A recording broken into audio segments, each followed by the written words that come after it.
Hey coaches, Coach Simpson, appreciate you tuning into my YouTube channel.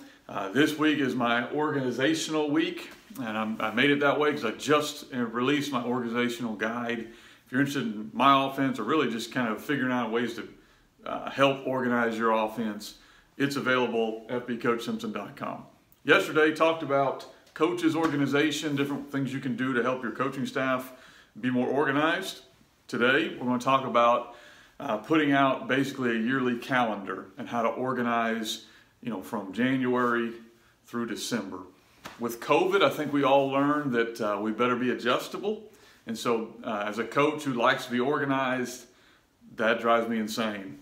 But we still can make plans and prepare and then make adjustments within that.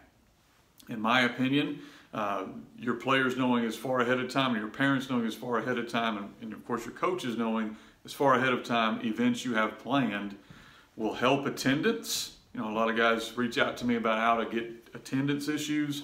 That helps. It doesn't make it perfect, but it helps them understand the value of it.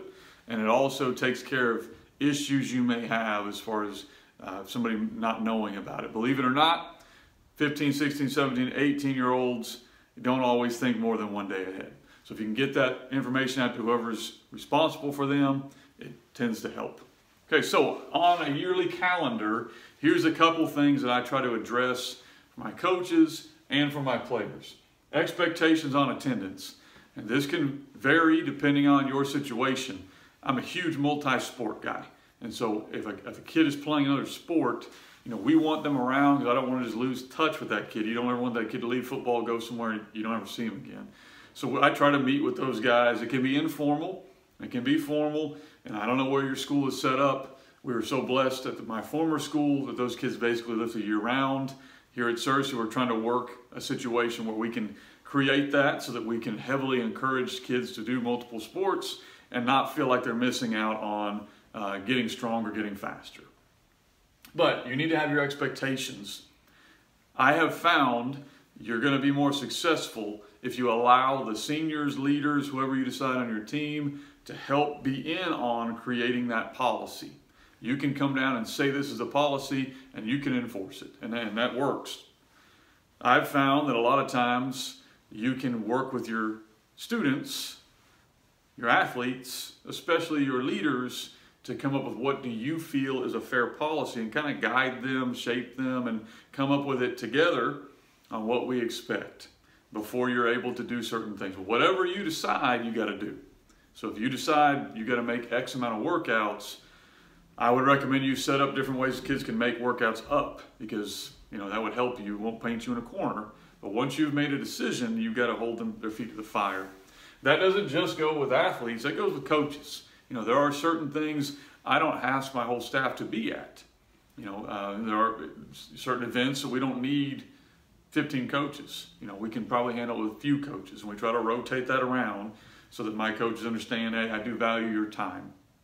However, if we're doing a team-wide event, we usually ask every coach to be there. Ask all the kids to be there. Coaches are going to be there as well, but that needs to be explicitly said. We expect you here as a coach and dealt with on the front end. Nothing will make you more frustrated than on the back end having those conversations. Second thing, doing a yearly calendar. So doing it as much as you can to kind of expect, so your kids understand, your coaches understand, your administration understands, your parents understand. Here's our calendar, here's what we're trying to accomplish.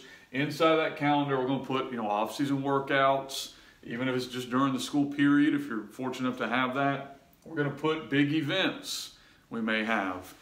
We try to do several. With COVID, it's kind of made it, kind of rough, but we know we're going to attempt to get those on the calendar as soon as we kind of see that light at the end of the tunnel and get that out as far ahead of time as possible. We're going to do breaks. I want my kids, parents, and coaches to see where we are building in breaks to allow them to have time, to live their life. For us, we try in the summer to give them off pretty much Friday and the whole weekend, and we try to give them off multiple weeks where they can go enjoy family time, they can go do whatever they need to do. If they need to work, we try to work with them on that. But putting in those breaks and being very clear as far ahead of time as possible will help your kids and your coaches to be able to be there when you expect them. Okay? Install guide. I like this especially for my coaches, but we've started to share this with our kids as well. You know, to me, it lets your students understand and the parents understand, hey, if you miss, here's what you're missing.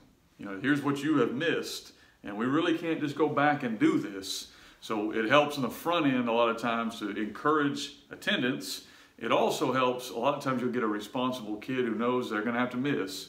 Can I come do this so I'm caught up with everybody? And you start to recognize, okay, this kid does value what we're doing. He just had to be gone for that time. There's a lot of other things you can do, but I would highly recommend as early as possible, calendar out as early as possible, expectations as early as possible, all of this stuff. And with COVID, it's become difficult because you can't predict the future, but you still need to prepare as if they're going to happen.